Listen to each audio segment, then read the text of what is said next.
Hiya! Welcome to this, my 106th episode of VideoFuzzy. I'm your host, Terry J. Aman, sifting my basket of media memories, and in this installment titled Nerd Show, I chat about some installments of the History Channel's presentation of The Universe, plus Psych, later season Python I have about with some seriously strange luck, and from Minnesota Original, Artists. Miranda? Groundbreaking. Welcome to the show! He doesn't have it on video, does he? We'll find out together on VideoFuzzy. Yep, after a few out-of-town trips and lots to catch up with, this place can get disorganized and nothing flat. Thank you for checking in with me as I putter around in my media collection. And if you get a chance, check out my conversation with John, Alan, Rhea, Leonard Cohen in episode 15 of VideoFuzzy, the soundtrack, titled Everybody Knows. But that came together pretty well. And now, VideoFuzzy presents Fuzzy Feature.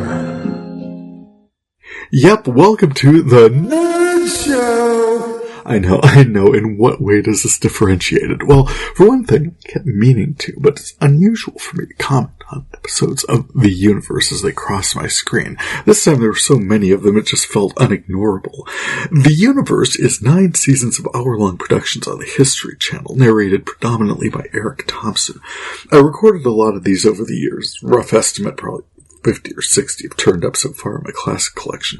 They're an easy watch and feel mostly informative on balance. They're written for a not especially demanding audience, and they're filmed and edited for a generation that requires a lot of flash and stuff going on in order to pay attention. So, how did that go? IMDb normally lists when series are nominated for awards, which basic cable documentary series like this are especially prone to receive. The Universe has received exactly 0 nominations, and I would argue, having watched most of this thing, has earned none, not even accidentally. As for the graphics, it's probably a good thing the series largely aired before the widespread availability of cheap artificial intelligence animations, and I will get into that presently. But, well, yeah, actually all that will wait while I tell you about The Universe.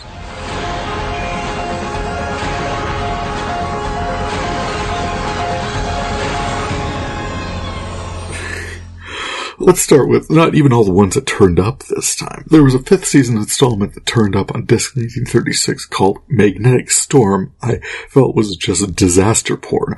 Oh my god, what happens if the sun hucks a Louie right at us and it comes right at us and destroys all our satellites and life on Earth right now? Exactly, that would have to be timed for such a lug to intersect specifically with us at our 93 million mile orbit. Let's churn out the destructographics and spend 42 minutes speculating wildly for science.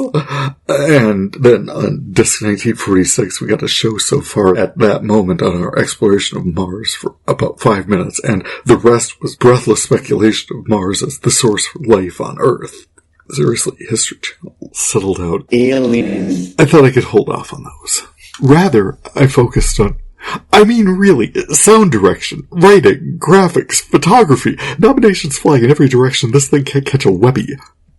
Yeah, the ones I pulled up for closer scrutiny were from disc 1931, 7 Wonders of the Solar System, disc 1945, Extreme Energy, disc 1946, Light Speed, and from discs 1946 and 1947, a full episode devoted to time travel, during which I traveled forward in time 42 minutes I will never get back. The 5th season of The Universe opened tautly exploring the relative significance of natural phenomena, scrutinized, exhaustively researched, vetted, peer-reviewed, back and forth about the merits of... No. The production was greenlit for a 5th season. A producer somewhere said, let's hop on that BuzzFeed kick. List the 10. No, wait. 7. List the 7 most interesting things in the solar system. Go! No spoilers, and I guess it's cool the gas giants made the cut. I mean, they're ranked 5th or 7th. We get geysers on Saturn's moon Enceladus, then perturbations of Saturn's ring, Semestola's Alps on Earth, then Jupiter's Great Red Spot, a 400-mile-an-hour windstorm in its southern hemisphere the size of 3 Earths that has been going on as long as we've been able to observe the thing, Galileo sketching it in the 1650s.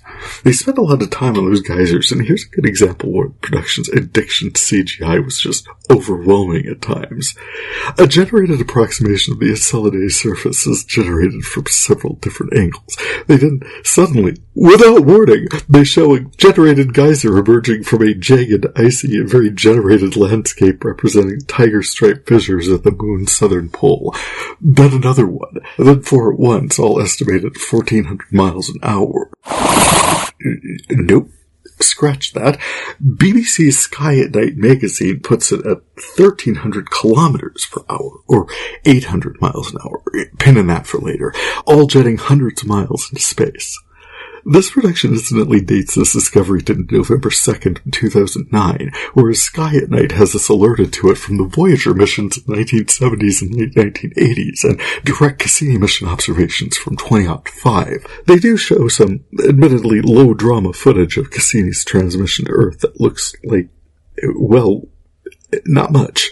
They show a heat map on the surface with purple, pink, and orange blotches on it, a scientist voiceover noting that most of the moons of the solar system are presumed to be geologically inert, so this activity was unexpected, despite per Sky at Night having been observed for years on other icy moons. And not nearly so unexpected as the view screen shooting back to Earth, cutting first to a snow machine at a ski resort, then one of the contributors standing in the path of a rented snow machine where the equipment operator was busy pumping out a tiny patch of snow at vastly smaller velocities and quantities, and in any way equating this ridiculous artifice with the geothermal physics involved millions of miles away near the surface of a Saturnine moon.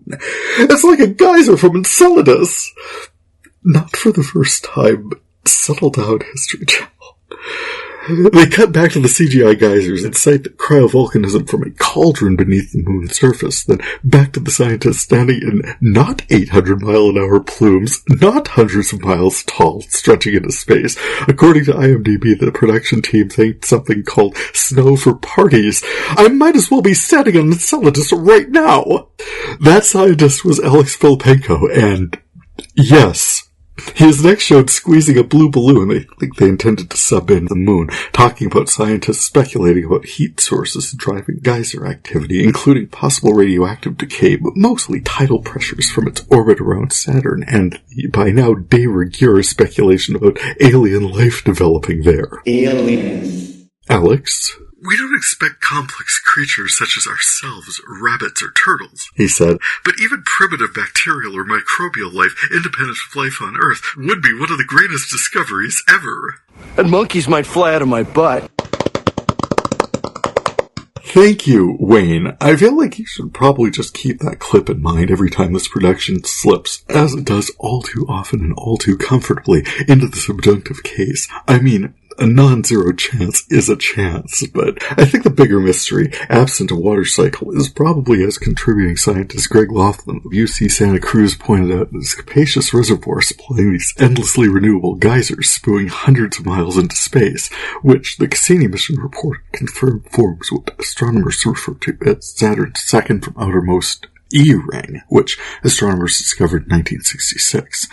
This, by the way, wasn't included as part of this wonder of the solar system, although there was plenty of time to rent snow for parties and to nervously play muted horde music over ominously glowing green graphics as the possibility of primitive life. Without warning, teams beneath the surface of Enceladus, or not, despite purporting to celebrate it, the 6-minute segment made a lot of strange, off-the-mark, easily disputed claims about this minor moon of Saturn, ignored similar phenomena on other icy moons, and featured Alex Filipenko getting a face full of snow from a rented snow machine. The reason I thought they were going to sub in a representation of Enceladus for Alex's squishy balloon was the next segment, number 6, The Rings of Saturn, featured astronomer Clifford Johnson holding an animated representation of Saturn in his hands, which moved along with his hand gestures. This production staff is something else. They point out the estimated trillions of tons of material, including more than 5 dozen moons and more than 26 times the water found on Earth, circling Saturn's 7 distinct rings, has garnered endless speculation. While they point out the presence of the moons causes gravitational fluctuation in the rings, they never use the poetic reference of shepherd moons, making this production inferior to, say, New Age artist Enya's third studio LP, released in 1991, at least by this indicator. They don't claim to know how the rings formed or how long they'll last. Moving on to number 5, the Great Red Spot of Jupiter. They point out this largest continuous storm in the solar system formed sometime before we could even get a good look at it back in the 1650s, and still raging today at 400 miles an hour, faster than a terrestrial wind event, and the size of 3 Earths. Number 4 is the asteroid belt. Millions of jagged bits averaging a million miles away from one another, ultimately containing less mass than our moon. The largest asteroid is dwarf planet Ceres, a spherical body some 600 miles across, representing a quarter of the entire estimated mass in that region, distributed between the orbits of Mars and Jupiter, and represented on screen surrounded by smaller asteroids, despite the show itself pointing out that asteroids are generally, as I said, a million miles apart, and decrying the tendency of cinematic depictions of the region to get it hopelessly wrong. Before leaving the discussion, the show indulges in its favorite kind of disaster porn, reminding us that a sufficiently large asteroid could cut loose from the belt and destroy all life on Earth. Without warning, we're reassured that scientists are monitoring near-Earth objects before floating blithely on to the next thing.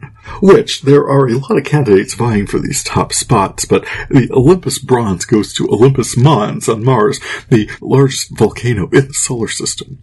13 miles high, 350 miles across. That slope trends pretty gradual. Estimated to have formed over billions of years, 100 times the size of Earth's largest volcano, Mauna Loa, and with no plate tectonics on Mars, combined with low Martian gravity, the volcano just grew and grew and grew right where it was. Mars is also understood to be geologically inert, but oh wait, without warning, here's show narrator Eric. Though, is the volcanic monster really dead, or just a sleeping giant? Cue with nervous trombones. This effing show. It's on Mars! Number 2 is the sun. Not the sun.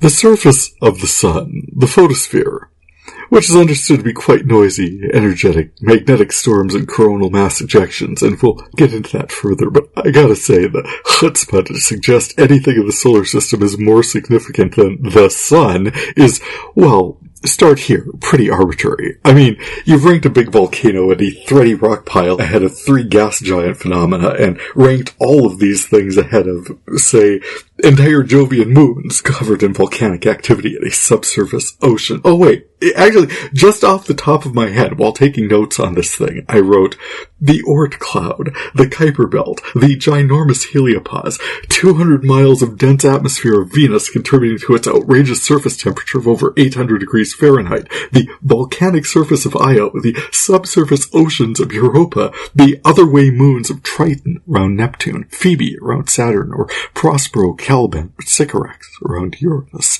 the bizarre weather on Saturn's moon Titan, the hexagonal architecture of Saturn's North Pole, hell, having perfected the art of long-term sustainable nuclear fusion providing all the energy we receive, our sun is sitting out there wondering how the hell it's named silver. No, in a breathtaking moment of main character syndrome, number 1 is listed as you will never guess.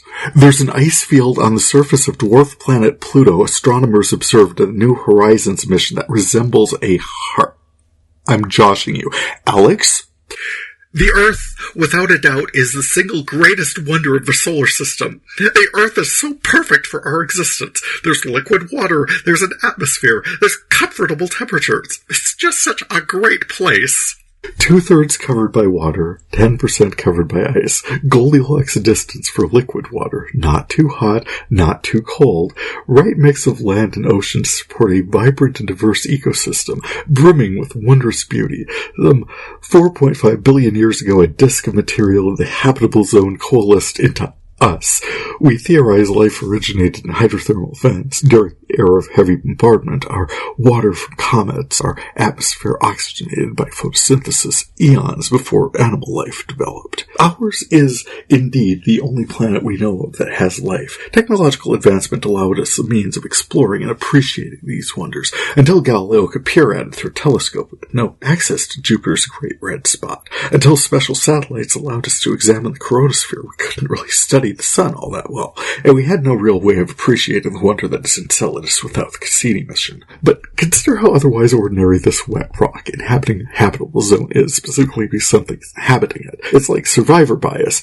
I spent my entire life in the upper Midwest, and if conditions were any worse for life in this occasionally howling wasteland, it simply wouldn't have happened. Had Jupiter scooched a bit further in and complex life evolved on Europa, we'd celebrate it as the top wonder of the solar system as we swam around in a watery world completely oblivious to the universe outside our icy casing. As it was, it didn't garner honorable mention. We're a thing that could happen. Here. In some other system where life evolved, perhaps with more intuition, perhaps more observation, perhaps a stronger regard for cooperation and shared experience, the priority would be mutually assured survival. This world more often celebrates rugged individualism than improved circumstances for everyone. It's pretty obvious the little social capital is wasted caring all that much for those not like us.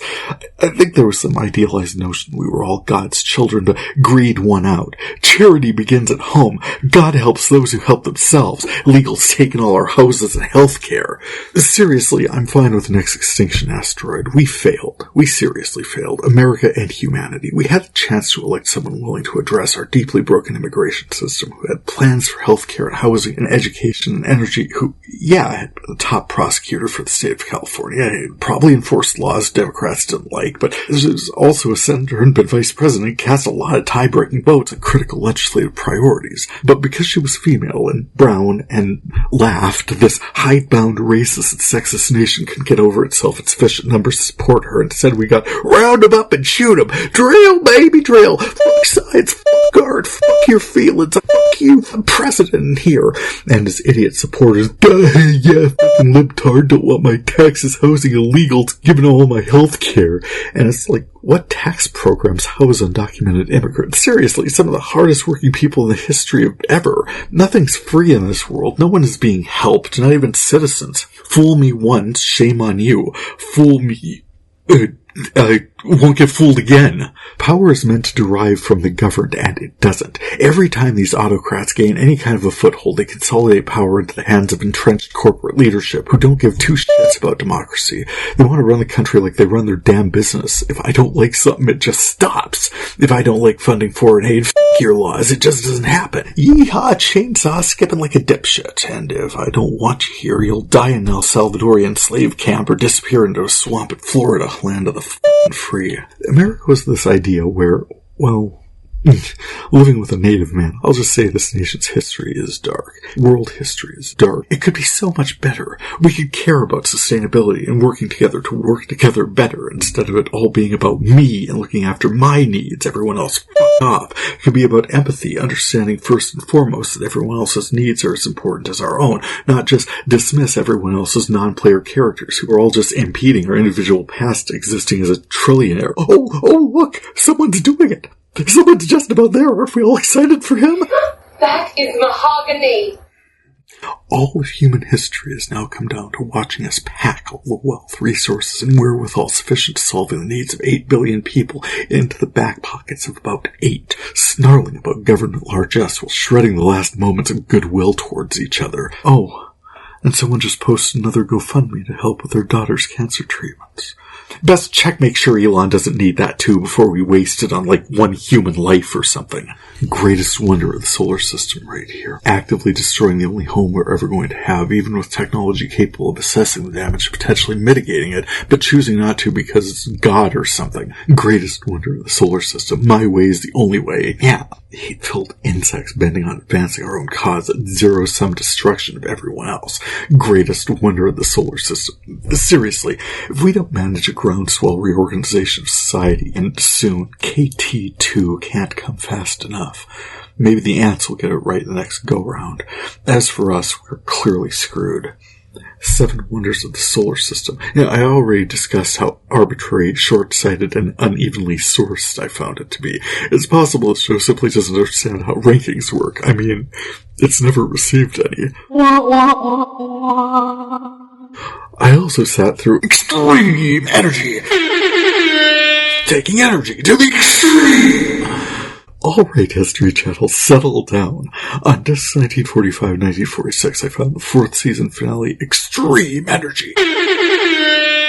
and enjoyed their discussion of the nature of energy, preserved in its entirety since the Big Bang about 14 billion years ago. The discussion began with the observation that energy is never created or destroyed. It's just transformed from one type to another, observed so consistently as to be a natural law. Light, sound, thermal, chemical, potential, and kinetic energy, all forms are constantly being converted into others. In fact, in the early 20th century, theoretical physicist Albert Einstein proposed that energy and matter are in fact the same thing on a conversion scale of energy equals mass times the speed of light squared. By this estimate, per this show, there is 1,000 times more energy in one human body than was released in the largest nuclear detonation on Earth. However, as astronomer Amy Mines pointed out, energy does not equal power. The determining factor is the speed at which the energy is transformed. That is, she said, power equals energy per unit of time. The energy in a cupcake is enormous, equivalent to 1 million tons of TNT.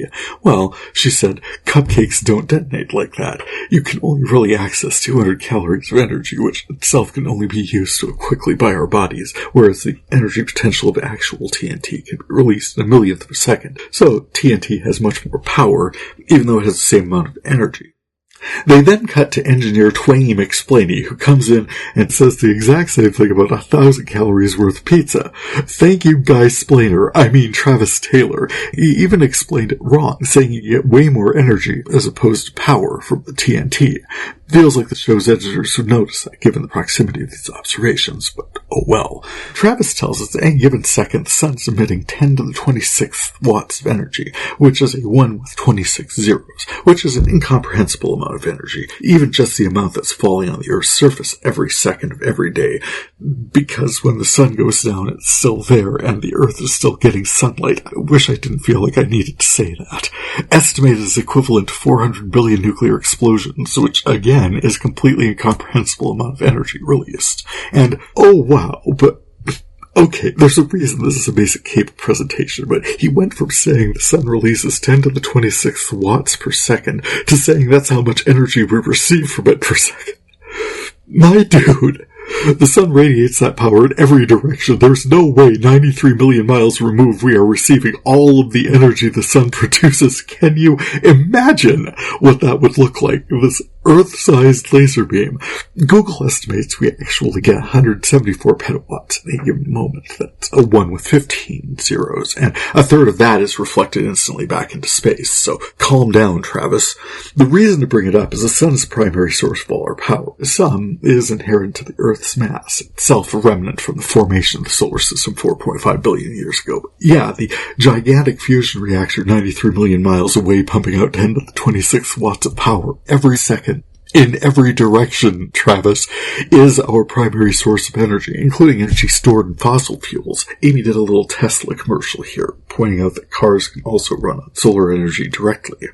The show is called Extreme Energy, however, so the focus shifts from our home field steady-state fusion reactors to something more, well, extreme. Extreme! Supernovae are stars collapsing at the end of their life cycle. They emit the amount of energy in 1 second that, say, our sun will emit over its entire life cycle. And there was some discussion of harnessing supermassive black holes for energy. The accretion disk transformed along magnetic field lines, forming jets of energy, which maybe someone should point out would incinerate us instantly. And, of course, humans want to dump our garbage into them because we're disgusting. As astronomer Alex Filipenko says, we're innovative, but I'm still leaning towards disgusting. Discussion shifted to cosmic rays, high-energy particles with the power of a tennis ball hit at 100 miles an hour, packed into one particle, which is lots of energy for a single particle to have. Cosmic rays pour up from active galactic nuclei, the supermassive black holes at the center of most galaxies, but by the time we encounter them, they are often dissipated in the square distance law, though the show points out that even low-energy cosmic rays can still affect cell phone communications and so forth. And then there's dark energy, which we do not understand, but by which the universe is inexplicably expanded faster than any model we have would predict. We don't have a source for this energy, hence what we're calling dark energy. Astronomer Alex Filipenko explains this expansion will continue out to the heat death of the universe. And since it wouldn't be a production of the universe without some wild and unsupported speculation, here's Dr. Dr. Engineer Travis Taylor, again speaking of parallel universes, how if parallel universes were siphoning off energy, that would just accelerate the big chill that Alex is talking about. But since we can't speak sensibly about these spaces, we'll get, I'll say any goddamn thing. Yee doggies, parallel universes siphoning off our energies, don't that beat all? You had a couple seconds to fill at the end of this production. You might have mentioned the sun has billions of years of nuclear fuel left, and that's the main star we need to be paying attention to at the moment. But yeah, how's that going to sell all those Teslas? Here is all we needed to know from the third season episode of the universe I archived to disc 1946, Light Speed. Light travels through the vacuum of space at 186,000 miles per second, the ultimate physical speed limit of the universe. Time, space, and perception will bend to maintain this ironclad law, a cornerstone of science. Light can circle the Earth 7 times in a second. It's fast enough to make everyone's life seem instantaneous, and its path through the universe lets us peer into the past. Show could have been about 10 minutes long. Which may be why they then show astrophysicist and, we are told, avid cyclist Clifford Johnson riding a bicycle on a circular path so he can inform us it would take him 22 months to travel the distance light travels in a second. This would be a good time to talk about the visuals in this show. The graphics are prevalent, they are repetitive, and they aren't especially informative. What doesn't feel like the generated graphic gives one a great sense of what the phenomenon actually looks like. The geysers of Enceladus, for instance, accounting for differences in geothermal dynamics and gravity, why would they look significantly different from the geysers of Yellowstone? They didn't even look very much like the actual footage captured by Cassini. And as physics professor, they had hop on a bicycle and speed him up. Maybe this isn't the kind of physical comedy we're doing with people of color in old-timey movies, but I notice other presenters manipulate graphics of galaxies and moons. They hop into electric cars and go woohoo! They hop onto a surfboard and go surfing. They don't get comically sped up riding a bicycle in a circle, and the production team is taking some side-eye here. To be perfectly fair, they did also have Johnson moving Saturn around the screen in his hands, while they had Alex Filipenko squishing a balloon representing Saturn's moon Enceladus in his hand. And I'm thrilled they include a broad range of researchers in these shows. Just maybe some awareness about some of these visuals is all.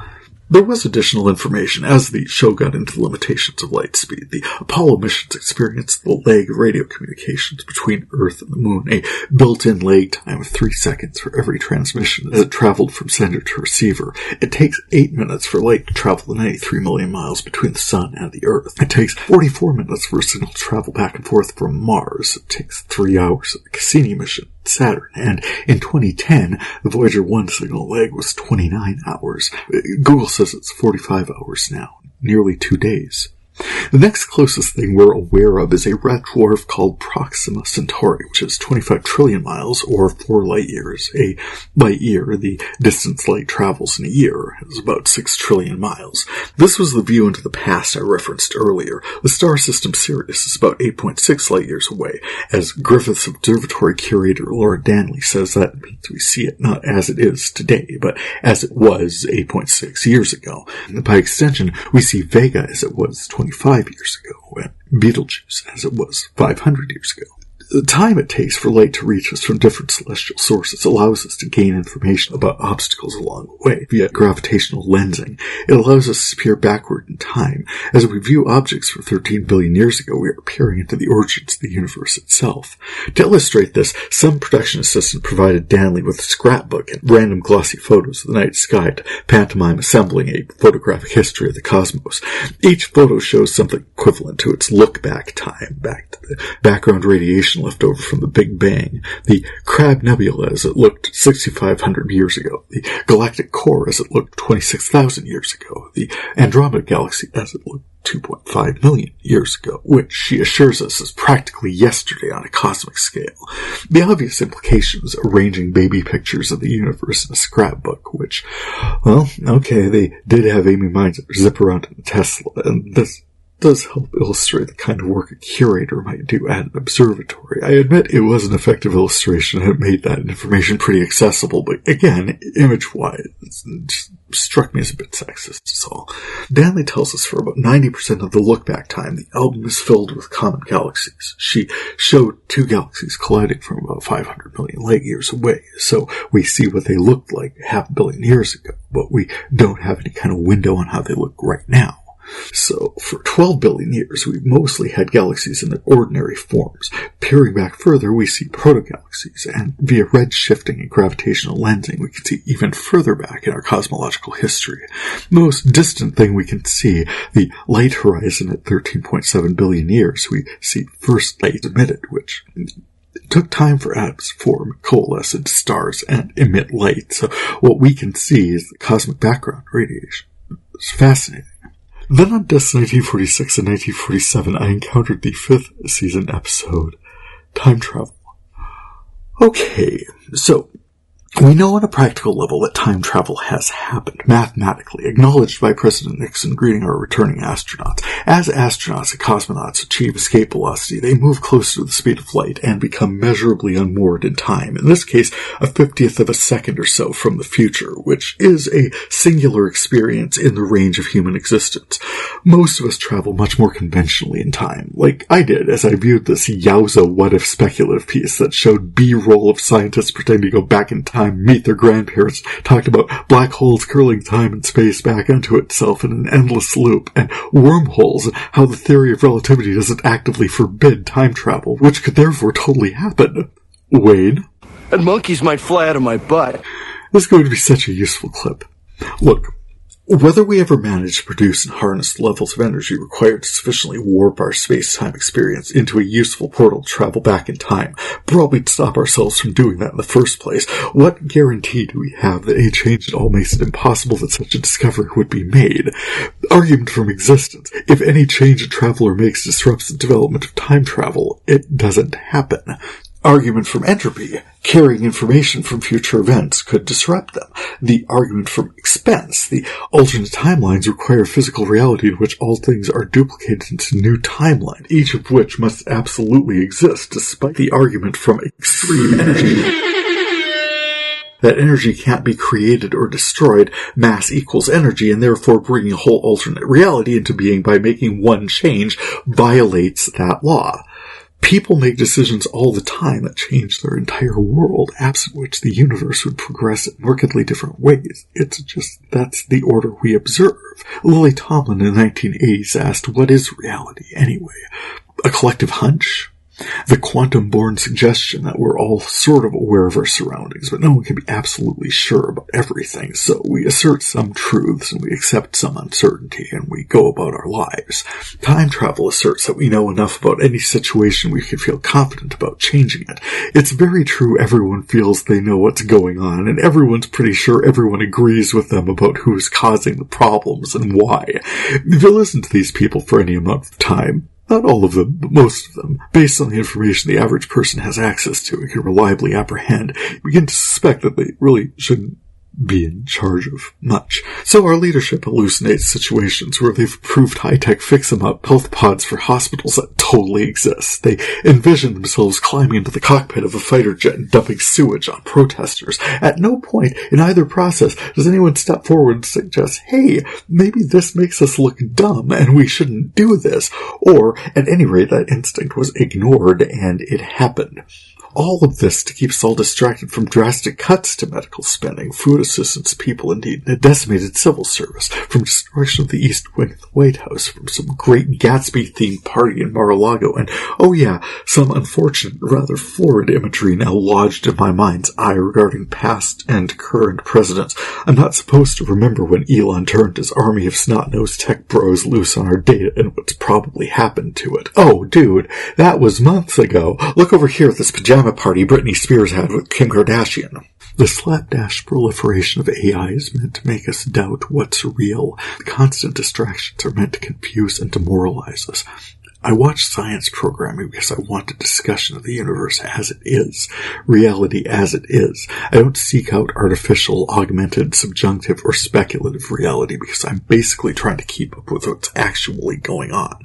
For sure, in time travel and alternate realities factor into a ton of my favorite shows, including Fringe, Journeyman, Terminator, Life on Mars, The Twilight Zone, Avengers, Infinity War, but then mostly Endgame, Ashes to Ashes, Continuum, Supernatural, The Good Place, Star Trek, and Austin Powers even, crown jewel of time travel storytelling, Doctor Who. Hell, even Community brought the alts, but these are just stories. And I know I've talked about this. If a wormhole opened up next to me and I could tell my past self anything, I absolutely would. I'd tell him there's a lot of pain, but it's going to be okay. And I think this is a popular thought experiment because lots of people would love to know then what they know now, making the topic of time travel a tantalizing one. The ring on my finger is an artifact I've had since the early 2010s. Rolf and I were at a street fair in Mandan. We'd found these cool necklaces and nested stainless steel rings. By the time we got married in 2015, these rings had already been with us for years. Everywhere I go, traveling with me, yes, however conventionally through space and time, this tangible memory on my hand reminding me of something very special and important to me. This project itself is primarily about exploring memories, digging around in my archive to see what I've preserved, in this case from about 15 years ago, which, if we're talking about time travel, I find to be much more practical than anything they talked about in that episode, and I'm very much appreciating the journey. As for this show, I'd say while it was more informative than not, it seemed to generally seek out representative voices from the peer-reviewed world. The package that arrived on our screen was larded with cheesy graphics, odd image choices, and rampant speculation. I'd say it was more symptomatic than responsible for the proliferation of disinformation in our world, but ultimately far more interested in grabbing people's attention than accuracy. I associate many things with many things. Cross connection. Tracking connections to the mystical centers of my media collection identified as Ellen Ball's 6 Feet Under, Aaron Sorkin's Studio 60 on Sunset Strip, Ryan Murphy Productions, and Joss Whedon Productions. Studio Whedon Productions. Murphy Swam. Documentaries have, as in the past, presented challenges from this lens, but I can track this one pretty directly. For this set, the cleanest connection I can make is probably through late theoretical physicist Dr. Stephen Hawking appearing in the 3rd season Light Speed episode. Hawking also appeared multiple times in The Big Bang Theory with Studio 60's Simon Helbig, who was also in Joss Whedon's Dr. Horrible sing-along blog, connecting the universe pretty directly to 2 mystical centers in my media collection.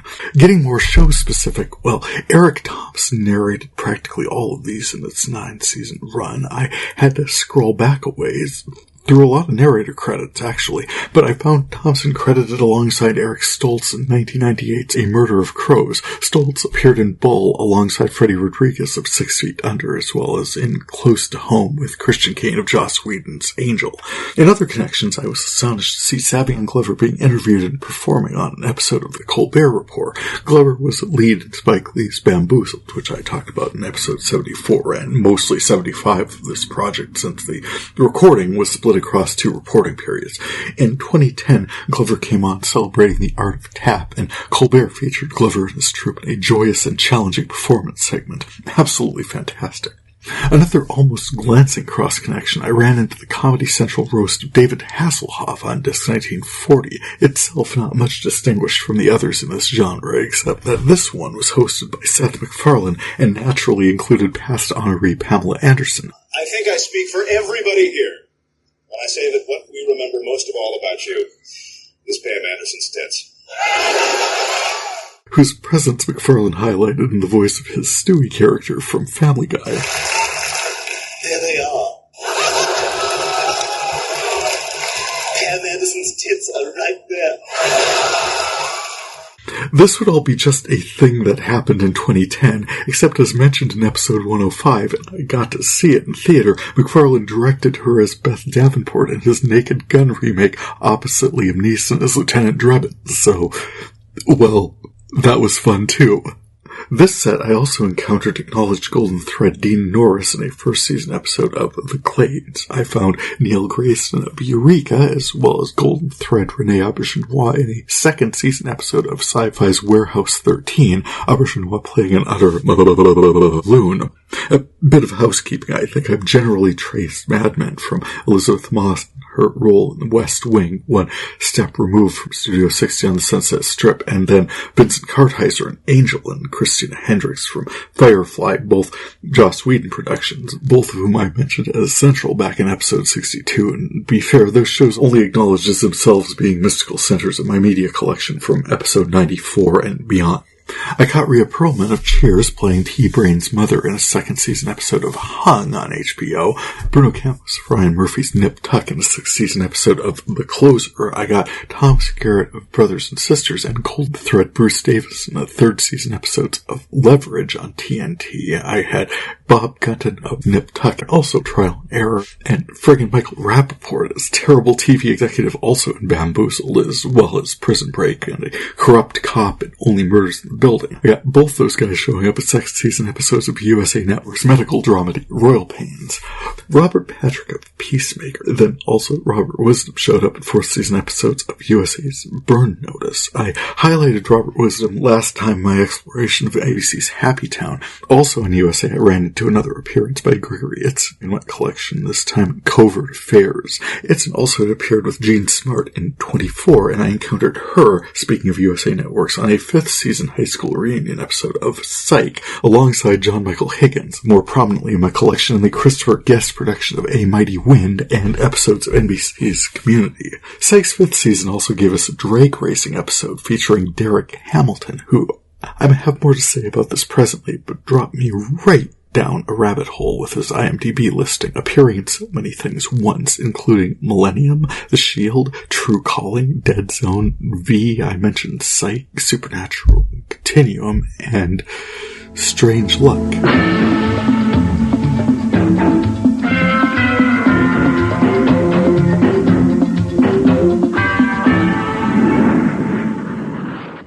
There's a few shows I'd have called formative, shows that had an influence on my viewing habits, guided me in what to watch for in storytelling, shows that develop complex arcs over episodes and over time. Primetime television most of my life was largely written in self-contained episodic format. I was only ever aware of few shows coming up that seemed to explore story and character arcs. Fame was written like that. My so-called life, Profiler, the series-long jack-of-all-trades story arc. I came to them late, but Firefly and Buffy, the post-season 1 Buffy, were written like that. Buffy's spin-off Angel definitely was. Veronica Mars, oh my god, that show reveled in the long form.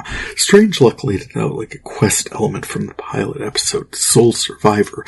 D.B. Sweeney as freelance photojournalist Chance Harper seeks connection in a world that feels rudderless, surrounded by bizarre coincidence. Feels stems from his, as a child, his being the only survivor of a plane crash that killed his family. Cynthia Martell plays a police psychiatrist whom he wouldn't even encountered except he was chasing a photo assignment, which was waylaid by his thwarting a suicide attempt, then stymied by a carjacking, then subsequent arrest that, hey, put him right where he needed to be to complete that photo assignment. The course of all this, he meets Cynthia Martell as Dr. Ann Richter, a police psychiatrist who runs memory regression on him. It was the 90s, that was all we were doing back then. He remembers a brother he got separated from, a brother who may yet still be alive. More than I wanted to talk about here, far more to say about it as we go on, but encountering Derek Hamilton in this set reignited a years-long search that I'll get into it in a bit here, stick around, but yeah, finally hit some pay dirt. Golden Thread. I mentioned Robert Patrick up there. I just finished watching the second season of John Cena vehicle Peacemaker on HBO Max, and there's a lot of great actors and characters in that show. I was talking about time travel explored in History Channel's The Universe, and while the DCU hasn't messed with that a whole lot in the stuff I've seen this summer, Superman and, yep, Peacemaker punched portals through to alternate universes. Spoilers from 2022, Robert Patrick as Chris Smith's father, Augie, was killed in season 1, but no surprise encountering him in season 2, His alien tech has opened a stable portal into a vestibule realm, which itself opens into a bunch of different worlds, so many of them insanely perilous, which is all quite relevant to the plot objectives of the Dark Ops Initiative Argus, but Robert Patrick has appeared all over my collection. Those portals could have been open and start with Terminator 2, Judgment Day, Wayne's World. Yeah, well, he was Lothar in Tales from the Crypt, he was John Doggett in The X-Files, an episode of Lost. This isn't in my collection, but he appeared with John Cena in The Marine, he was in Bridge to Terabithia, Balls of Fury, The Men Who Stare at Goats, an episode of Seth MacFarlane's American Dad. Morning, USA. He was in Psych, Chuck, I mentioned Burn Notice, Big Love, Identity Thief, he was in Community, True Blood, and long after I stopped watching, he was in a couple episodes of Kurt Sutter's Sons of Anarchy on FX. Robert Patrick is a gruff, no-nonsense presence even in ridiculous situations. He helps ground the ridiculous situations he encounters by the air of complete authority he projects in them, even when he himself, the character he's playing, is part of the ridiculous nature of the situation. Patrick commands the scenes he's in with an air of unquestioned authority, which carries across in his multiple roles. John Cena himself recurs in Psych as Juliet's brother. I mentioned Peacemaker, reprised in the Suicide Squad and the Superman movies. He was in 12 Rounds and appeared as one of the many Kens in Barbie. Ken, if I'm remembering correctly. Nice. Diving into my classic collection. In my classic VHS and DVD collection, the set covered discs 1926 through 1950, and, well, it surprised me a bit. Along with all the science-themed programming I encountered, I've been encountering Minnesota original arts and culture programming in my collection since, goodness, I guess since this spring. It feels like a lot longer, like forever. Mostly because I just do not understand what drew my attention to these topics. Minneapolis was 14 hours on the road round trip, and in 2010, it just was not nearly the draw it became. Ralph and I could at least split driving duties to, well, most often fly out of MSP because it was the cheapest place to fly out of. And then on disc 1947, I find episode 14 of that show, and, well, Minneapolis-based photographer Doug Beasley is this amazing spirit I think I'd never run out of things to talk about with. I say Minneapolis, he makes his home in St. Paul, and I was drawn to his segment first, the artistry of his composition, how he sees light, shadow made me pause and explore the segment a little bit. Then I listened to his commentary, and I was quite taken with his view of the world and what he had to say. This was recorded disc 1947 in my collection. Credit Doug Beasley on Minnesota Original. I do my art for myself, but then put it out there to share. But at that point, when someone else looks at it, they don't have to necessarily feel the same things that I do. They don't have to think the same things I do. They don't have to have the same inspirations. But if they can have their own emotional reaction to it in whatever way, I think it's all there in the piece, but I think it's more a process of leading them further into themselves. First off, I can absolutely relate. You just heard me riff on science program for 40 minutes, and for me, that material for otherwise perfectly straightforward science-focused episodes aired in late aughts became a touching off point to share my views on any damn thing, related or as the case may be, not. To me, they felt connected, like everything's connected, but others encountering this, my take on it, could legitimately wonder how to breadcrumb the universe from 2009 to current events, commentary some 15 years later. Even the take that I took, their own biases might lead their analysis in an entirely different direction. To those people I say, well, they're my thoughts, I'll organize them as I see fit. If you want a different story, start a different podcast. Doug Beasley continued. All my personal work is still done in film, still hand processed, but then often we're scanning the negatives digitally and printing digitally now, as well as some in the darkroom. And I use 4x5. My favorite 4x5 material is a type of Polaroid, type 55, with a negative. You don't always know exactly what you're going to get, and you have all these artifacts and things that happen on the edges, and a lot of times I'm out in the cold, and as it freezes, different things happen with emulsion, so it's not always real predictable, and I really have learned to embrace that serendipity. Breaking in here to mention I shared a bit of this segment on VideoFuzzy's Instagram so you can see some of the images he was talking about, which I found to be fascinating. He continued, and this really caught my attention. Most of us photographers, certainly, I don't know if all artists are control freaks to a certain extent. And I think it's wonderful to know that we can't control everything. There's very little we can control. You know, we can predict certain things, but control is an illusion, and I love that. He's not wrong, and the observation extends well beyond the aperture. Viewing the photos he chose to share, which is another choice not discussed in the interview, but which absolutely guides what we as viewers saw, there was a delightful quality of the unexpected. True, it was confined mostly to the margins, but the artifacts he could not control framed beautifully the light, art, and composition of the display images he could, and quite clearly did. Directly following, the Minnesota Original People featured an episode with Andy Doucette, who crafts and compiles art installations from found objects, thrift shops, and estate sales in graphite, ink, and sculpture. Doucette welcomed us to his creative space and the found objects by which he is surrounded. Andy? You never really know what you find, but with any of these things, there's always personal history for any kind of object, so I kind of have a hard time getting rid of things that maybe someone had cared for at some point. I like to think about where I find the stuff and who had thrown it away and what were the circumstances that maybe that object was witness to. The creative philosophy behind the idea that you're bringing some of the object's history into the work you're crafting is exciting to me, and I'll get into it more, but I kind of already have. The works I've archived, the discovery they represent, stands out in stark relief when you see the same thing in other people's work. And since Doucette works in 2 and 3 dimensions, it's wild to watch the choices he makes in the construction process they share at the show. But you were saying? As much as we sort of collect things or collect experiences or memories, I really do think that a lot of the objects, you know, like a note with torn edges or an object with a ding in it that was discarded for some reason, I think those are witness to a lot of experiences too, and I like to think that they collect us in a certain way as much as we collect them. So I like thinking of them as just a way to, better understand some of the things that I guess I'm interested in, trying to find connections between all those things. Listening to this, my mind flashed to an image from my trip to D.C. earlier this year. There was a Starbucks a couple blocks that way from my hotel where I journaled, read, and enjoyed breakfast most mornings while I was there. Hidden behind shrubbery along the way was a mirrored light fixture sitting in a pile of other shiny extraneous, the backstory in which I thought was fascinating, but I never explored it. Instead, would have grabbed it and already based some installation around it. It's certainly eye-catching.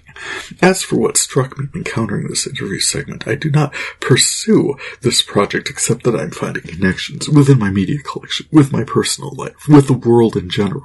So encountering an artist pursuing the same goals by more tangible means while pursuing it myself, through pursuing it myself, makes me feel less isolated, less alone. I return to this in a bit here, but now in my 9th year of this project, scrolling back through past productions, I feel like I've been exploring the subject more deeply, my collection more thoroughly, in directions I'd never guessed were available, and once again, artist Andy Doucette takes the words right out of my mouth.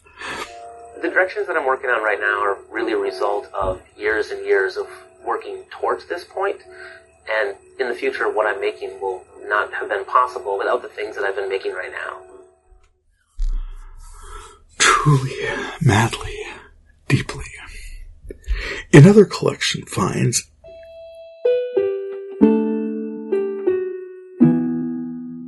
I did want to highlight Jamaican artist Jimmy Cliff's passing, having encountered him so recently performing his 1970s-era release, The Harder They Come, while cataloging disc 1926, and his appearance on Stephen Colbert's The Colbert Report. Scaletta brothers Kelly and Curtis, I mentioned them before in this project, around the 31-minute mark of episode 84, The Lost Room, then about, recalled the love Cliff's work received while they were in school overseas in Liberia, which itself served as inspiration for Curtis Scaletta's sophomore YA effort, Mamba Point. Which reminds me, quick aside. Attention children, quiet please. Today I read Book Report. I've highlighted the All About Agatha podcast before, and will again here soon enough, but one of the authors featured over the years' late beloved co-host, Catherine Brobeck, mentioned in a very early episode about 10 years ago now, enjoying Ruth Ware's The Woman in Cabin 10, which, no, I wouldn't call it a breezy escapist read. The author manages to entangle you in the close, claustrophobic world of a travel writer and her various misadventures surrounding her assignment to a luxury cruise, a missing passenger, and one of the most close closed-circle mysteries possible, A Ship at Sea. This mise-en-scène explored as well by All About Agatha co-host Kimber Donovan in the second of his Ghostwriter mystery series installment, Loose Lips, itself a strong follow-up to series debut The Busybody. We're still months out from the release of number 3, Sweet Spot, currently available for pre-order. The Woman in Cabin 10 isolates its cast of characters aboard a high-stakes, oh my god, everything has to be perfect, promotional voyage of the Aurora, a tiny luxury cruise with, it sounds like, 10 actual guest cabins, and travel writer Lo Blacklock discovers by day 2 at least one of these, a girl in a neighboring cabin she met her first afternoon aboard, inexplicably vacated mid-cruise, except no one is aware of a passenger having gone missing. A slightly hungover tour of the forward-facing and below-deck cruise faces reveals no one matching her description, and everyone would seem to be accounted for. Even the evidence of low senses and the ephemera relating to the missing passenger's presence seems slowly to be vanishing around her. Add panic response from an assault in the days preceding the assignment, and she can't be sure of much. Each layer seems to loosen her grasp of reality through to the towering, terrifying conclusion, and her realization of what's really been going on aboard this ship the whole time may not be enough to save her. This was my first full-length encounter with Ware. Again, following Ms. Brobeck's recommendation, I found her characters engaging and well-drawn if their motives at times, and of necessity opaque. I feel like the final portion of the book piled on a bit. One observation Lowe made 2/3 of the way through suggested that if there were a god, he didn't like her very much. But generally, I liked Lowe, her tone of voice and personal asides that led us into this world, complete with her own foibles and phobias that fed the narrative all the way through. That said, I don't know if I'm going to collect this author. Cabin 10 was getting a bit Perils of Pauline by the end, though I saw what she was doing. Overall, can definitely recommend. Oh, and it celebrates a movie on Netflix now as well, so check it out. Back to my classic collection, an unusual episode of Psych turned up in my cataloging. Viagra Falls is a 5th season adventure involving, well, James Roday and Dewey Hill as fake psychic Sean Spencer and friend and known associate Burton Guster, but mostly a pair of Corbin Burnson as Sean's dad, police consul Henry Spencer's old colleagues, William Devane and Carl Weathers, appearing as former Santa Barbara police detectives Don and Floyd, called in to defend the honor of late SBPD Chief Herb Wilkins. The case hastened through, well, no retreads, but Sean's having trouble getting any traction because Don and Floyd can do a cold read on a crime scene as well as he can. As the story unfolds, Sean and Gus keep the barest tread of one sneaker ahead of the two old geezers, who themselves seem to have the same kind of chemistry Sean and Gus have. The investigation takes them to a dockside storage locker, a safe house, a nightclub, and missing barista leading to a standoff with a drug smuggler, and, perhaps more importantly, reviving Don and Floyd's appetite for law enforcement. Closing out this section, I wanted to highlight a couple of late series episodes of British comedy troupe Monty Python's Flying Circus, and the kindest word I can use here is unfortunate reunion of Canadian comedy troupe Kids in the Hall, whose in 2010 bizarre imagination ran wild through the small Ontarian burg of Shuckton, a grumpy personification of death and a mayor who'd do anything and anyone to get the International Olympic Committee to cite the event at their humble town. I archived it, but wasn't a shade on that troupe's former sketch work. The Python entries, John Cleese left the troupe by then, and the series was closing out. I had Michael Palin and Terry Jones bobbing up High Street as a pair of right rubes, up your pavement, which transitioned interminably through a seemingly endless parade for show premises, incomprehensible Royal Air Force banter, and production staff trying to determine what the public actually wants to watch. Was one of those ideas Hamlet at a psychotherapist's office, beset by an endless parade of false psychiatrists? One's father-in-law showing up actually in bed with a newlywed couple and a foot race of Queen Victoria's?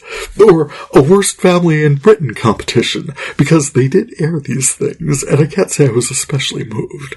But then, was Tosh.0's Peter Pan redemption when a pair of high school thespians were brought to account for themselves, pantsing about a presentation of J.M. Barrie's 1904 creation, specifically the nursery scene where the Darling children learn to fly. The rigging gets caught round everything, and the audience is treated to rope board Darlings flying headfirst into set pieces. Was that better? Was the Comedy Central roast of David Hasselhoff better? Well, perhaps on some level, yes. No, the roast was. There they are. But for one troop whose antics made you laugh, and the other whose antics made you think, both went out with something more of a whimper than a bang. Even the kids' recent Amazon reboot had a try-hard energy that a complete rebranding, rewriting, and recasting might begin to address. Canadians are funny, just maybe not specifically these ones anymore.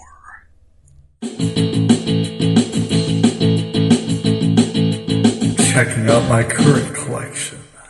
In my current direct-to-digital collection, like I mentioned last time, I'd already archived another dozen or so discs worth of movies and programming since recording that entry, and the work indeed continues. But taking this short break to note that I've cataloged most of 4 seasons of Schitt's Creek. Quite a lot of fun, and just like with that one, I've got more Only Murders in the Building to catalog, but as of now I can report that I've watched through half Season 5 of Schitt's Creek and all of Only Murders. Only Murders is fresh enough I don't want to spoil anything for anyone, but I feel like these people keep getting into the most ridiculous scrapes. There's never a murder in that building, but they're somehow personally, intrinsically connected to it. Well, this last one defied all connection, and it still commanded their full time and attention. Not just theirs, but their wives, beaux, and other romantic pursuits. Next season looks to be focused a little more directly on, if not theirs, at least a podcast, and I'm looking forward to seeing where they're going with this. As for the season that just closed, Meryl Streep is a delight. The motive was existential and yet elusive, like in Season 2 when Bunny used her dying breath to implicate a sandwich. I mean, lady, you could have been clearer. Agatha Christie censored the whole reveal of the novel, and I misheard line in French once, so it's not like it's never been done. But structure-wise, their contract with Wondery made it so they could barely talk about the murder, and the building itself was in limbo. With no building, there'd be no murders in it, hence no podcast. Fortunately, they could still investigate, and spoilers, but as tends to be the case when the people writing the mystery are the same as the ones solving it, they did figure it out. Looking forward to seeing where they go next. What else? Well, I've enjoyed both seasons of Peacemaker I've seen. I think the hiatus between seasons has filmed the new opening sequences, which are just fun and wild and complicated. Season 1 featured Wigwam's Do You Really Want to Taste It? And I thought Season 2 was by Queen from the 1980s. It's not by Queen from the 1980s. It is by Foxy Shazam from 2010. And it is not called Julian. It is called Oh Lord. It was also such a great song for this season. There is always a wrong to your right, and there will always be a war somewhere to fight. The song is a father doing what he can to prepare his son for the messed up world he's about to go into, and I guess part of the message was how deceptively or ironically upbeat it is. I included a link in the show notes, and again, it just aired. I'm a shush, you should enjoy it as spoiler-free as possible. That's Peacemaker on HBO Max. I talked to my friend Joe Copier last time, mentioned regional production End of the Rope by Canticle Productions. I pulled that one up on Tubi, and first off, I thought the production values were pretty good for a regional production company. It's about all I can say for it, though. End of the Rope had a story in there somewhere, but you really needed to dig for it. The adaptation of this story, set in 1930s Schaefer, North Dakota, the acting, editing couldn't quite live up to the presentation. Generally beloved family disappears, and the only trace left behind is a farmhand who seems crazy. The show opens on a big barn dance. There's also a big town meeting baying for vigilante justice over the reluctant sheriff they appoint and his fancy book learning. I think I'm not supposed to have any regard for the agitators because of this farmhand's troubled past, but in all reality, a situation like this would most likely be handled by a big group of councilmen and their deputies meeting out at the farmstead, confronting the clearly non-compos mentis farmhand and his nutty story about the family suddenly heading out of state without telling anyone and leaving him in charge, handwritten note with the landowner's name misspelled or not. It made for suspense and high drama, and indeed you're constrained in the telling of these stories by what actually happened. There were a few showdowns and standoffs, there were some high-speed chases, and again, my sympathies are always meant to be with this almost certainly guilty farmhand who, even so his civil rights are obviously being violated in this story, spoiler alert, about North Dakota's last lynching, but I'm no real fan of his either, and I didn't really feel like the potential for extra-legal vigilante justice was all that upsetting or unwarranted. It was even worse for the forcibly appointed sheriff and what this guy might have done to his family before the events of this story, having to stand up for him, at least try to keep him alive long enough to face a judge, never mind what happened to that family itself. The emotions are decidedly fraught, but I'm not convinced the writing and acting hold up. That said, way to go, Canticle. That was absolutely a docudramatic presentation of a spatch of North Dakota history. I archived such a fantastic collection of movies. From this past set, I was able to reacquire such missing films from my collection as Coco and Noises Off. I finally got around to watching Cocaine Bear. I mostly enjoyed Let's Kill Ward's Wife, which seemed like all the energy of suburbia 10 years along. I added Bros and Spoiler Alert, both of which I enjoyed quite a lot, and a PBS presentation of Pink's I'm Not Dead concert presented in Wembley Arena in 2007. I caught the Blumhouse production of Megan, which I thought was told and organized really well, as well as Bruce Willis and Milla Jovovich in 1997 sci-fi parable The Fifth Element. So much fun. Less fun, but at least I saw them, with 2011 release In Time with Justin Timberlake and Amanda Seyfried, and from 2022 Black Adam with Dwayne The Rock Johnson. I added a brilliant psychological tech thriller featuring Michael Fassbender and Cate Blanchett as George and George and Catherine, a pair of intelligence agents seemingly on either side of a cover-up where there's been some kind of a high-level breach. Seriously, that's all I want to say about it. It crackles with stakes, suspense, and intensity. You should go into this film knowing as little as possible, except that it is brilliant, and if you in any way enjoy spy stories, you will friggin' love this thing. Honestly, I went into it thinking it was something completely different and was blown away by how much better it actually was. I had Lakeith Stanfield's 2018 vehicle Sorry to Bother You, written and directed by Boots Riley, an eerie piece of speculative fiction.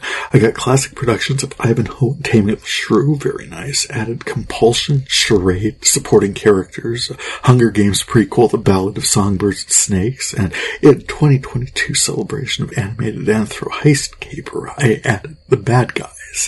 I'll close out by mentioning a few I tracked down specifically because I had seen them in much younger days and wanted to archive them more reliably and accessibly. Fritz the Cat is another animated anthro I added to this collection, but from 50 years in the past, from 1872. It is, I think the best word to use here is unflinching in its cultural commentary as regards drug use and sexual candor. One might say the same, of course, about the costuming in Jim Henson's Labyrinth, but of course that was just David Bowie. Less entertaining than those was Dark Crystal, which I guess I must have seen. I know. It had some kind of video game based on it for my Apple IIe computer back in the 1980s. And wow, was it... Well... Actually, having watched the film, it was exactly that low energy. If Jim Henson wanted to mount The Lord of the Rings but couldn't get the rights, he might end up with something like this, oddly reminiscent of the 1877 animated production of Wizards, actually. And my primary takeaway from watching it now is how hilarious Jim Henson found the shrieking of bird-like creatures to be. I did track down and archive some early-era Doctor Who, which Tubi's new approach to these titles has made actively inaccessible. That is, you can now watch any classic era Doctor Who you like. Maybe. If you have endless time at your disposal to watch perhaps all of the other ones first.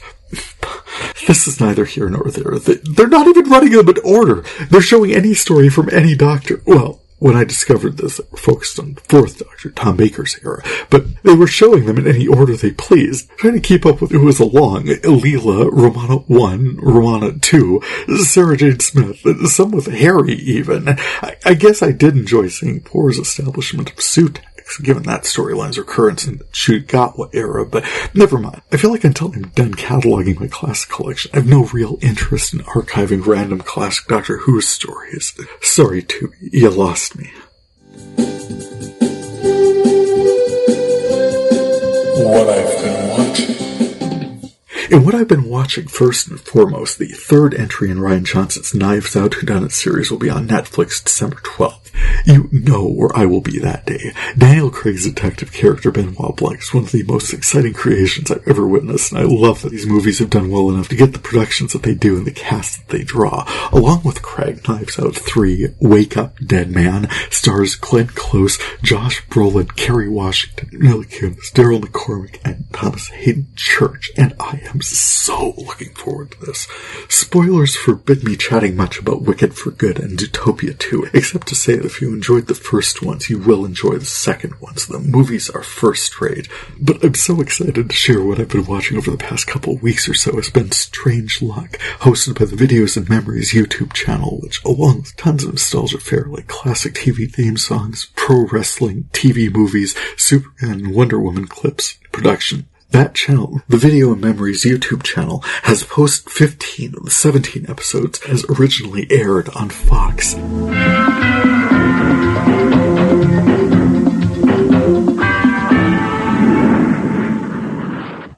Now, this is complicated. There's a lot of information I want to convey all at exactly the same time, but I'm just one person with an mouth, this brain, so grab yourself a handful of breadcrumbs and scatter, because these would get murky. Start with my cross-connection for this episode. As I was cataloging, I found Derek Hamilton in the 5th season episode of Psych, which aired in August 2010. I pulled up his IMDb, absolutely zero reason behind that, and found just this flurry of activity I mentioned up there, appearing in a ton of stuff once, including his appearance in mid-90s D.B. Sweeney vehicle, Strange Luck. Now, this episode of VideoFuzzy is not the first time or the first year I've stopped what I was doing and futzed around looking to find a copy of this series. I talked about Gregory Ibsen's involvement with it in episode 83 when I noted his passing. Episode 54, I mentioned principal cast member Frances Fisher's involvement in a third season episode of Fargo that I loved, as well as I was cataloging at the time several third season episodes of Eureka that she appeared in, and mentioned loving this show and needing to track it down. While each time I searched everywhere I could think of all over, checking if Strange Luck was commercially available anywhere. Well, it was not. And again, this time, since we got DirecTV now, I ran a search on every streaming service we subscribed to, and the most promising suggestion I got was pull it up on Plex. I was like, score! I'm already subscribed to that service. Well, it might once have been available there, but it no longer is. And it's not on Amazon, it's not on Amazon Prime, it's not on DVD, it does not appear to be streamable anywhere, except a channel called Videos and Memories that started in March of this year, which appears to be managed by an affable North Carolinian gent who looks to be somewhat younger than me, who was just quick on that record button and archived just a batch of videos, clips, title sequences, full episodes, and made-for-TV movies, including all of Strange Luck. 15 episodes of which he posted to YouTube shortly after starting his channel. The final 2 episodes, he said, came in unplayable, Keldamage, but he was able to post all the rest of these, so score. Now, imagine that while I was telling you all that, I was describing this show featuring D.B. Sweeney and Frances Fisher, a redhead just about exactly the right age, born 1952, to blur the names of Frances Conroy, born 1953, and Conroy's 6 feet under character, Ruth Fisher. The show is all about coincidences, or, as I've pointed out a dozen times in this effort, everything's connected. Sweeney plays Chance Harper. Top of each episode, we're reminded of his weird relationship with Luck, stemming from his being the sole survivor of a plane crash when he was 2. Chance is the name his adoptive parents gave to Alex Sanders, who learns in the pilot episode he may have a brother who also survived.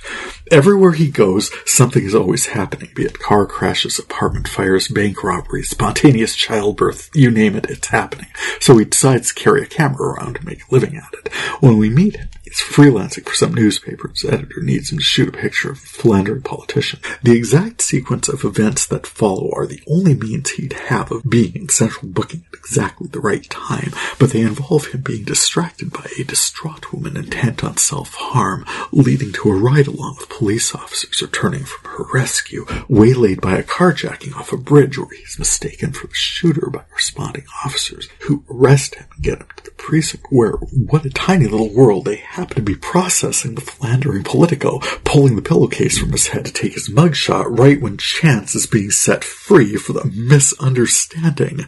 He wins lottery tickets. The ATM he's using explodes in a cloud of cash. He intercepts a hitman's $1 million payout a couple of times in the series. He's out fishing when a guy falls from the sky on his way to becoming an organ donor. The writing has gone so outrageous, but that's the energy they've established. And all the while he himself is looking for connections, trying to locate his brother, who, at least for part of this, seemed to be reaching out to him as well. This let the writers explore leads from his past, old storage lockers, his full sold address, and doing so encounters new puzzles and mysteries to solve, the biggest one being himself. Now, while conveying all of that, I want to also highlight the cross-connection I encountered while viewing it. The show featured mid-90s appearances by Timothy Amundsen of Psych and Gallivant, James Cromwell, actually of 6 Feet Under, Michael Paul Chan of The Closer, Gregory Itzen of 24, Julie Bowen of Desperate Housewives, Modern Family, Jason Gray Stanford, Monk, and Susan Walters of... actually, I totally misidentified her as Marissa Harite, but oh well. Walters appeared in Carnival and Point Pleasant, and in The Rookie, Joss and James Gunn creature Nathan Fillion. The soundtrack also featured music by Live, Sarah McLachlan, and Lorena McKenna, which just... I was amazed to encounter these artists in my viewing. Finally, put all of that in a bubble. For this summer, I started walking 2 hours a day and needed more podcasts to listen to. So I started re-listening to old episodes of All About Agatha, as I sometimes do. Episode 3 of that production, I encountered The Secret Adversary, mystery writer Agatha Christie's first Tommy and Tuppence mystery, and All About Agatha hosts, now ghostwriter mystery series author Kemper Donovan. See, I told you I was coming back to him, and the late beloved Catherine Brobeck musing over the following observation by then Tuppence Cowley, which I tracked the entry down in my copy and included it in VideoFuzzy's Instagram. From The Secret Adversary by Agatha Christie, Ms. Tuppence Cowley. I've often noticed that once coincidences start happening, they go on happening in the most extraordinary way. I dare say it's some natural law we haven't found out. Well, strange luck.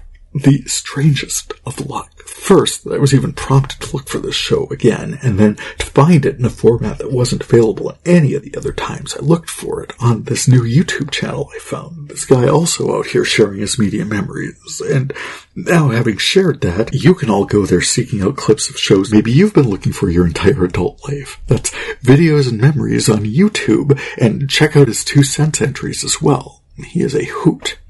And with that, way past time to get this one on the feed. Thank you all for checking in my video cataloging project. You can check out my catalog listing along with audio links at VideoFuzzy.blogspot.com. For past episodes, add, follow, and subscribe to VideoFuzzy wherever you get your podcasts. And if you get the chance, check out my VideoFuzzy the soundtrack entries as well. Feedback is always appreciated. You can contact me through my blog or podcast sites via email to tjaman1970@yahoo.com or through my VideoFuzzy pages on Facebook, Instagram, and Threads. For VideoFuzzy, I'm Terry J. Aman. Happy viewing. It might be amazing, it might just be scuzzy. We'll find it together on VideoFuzzy.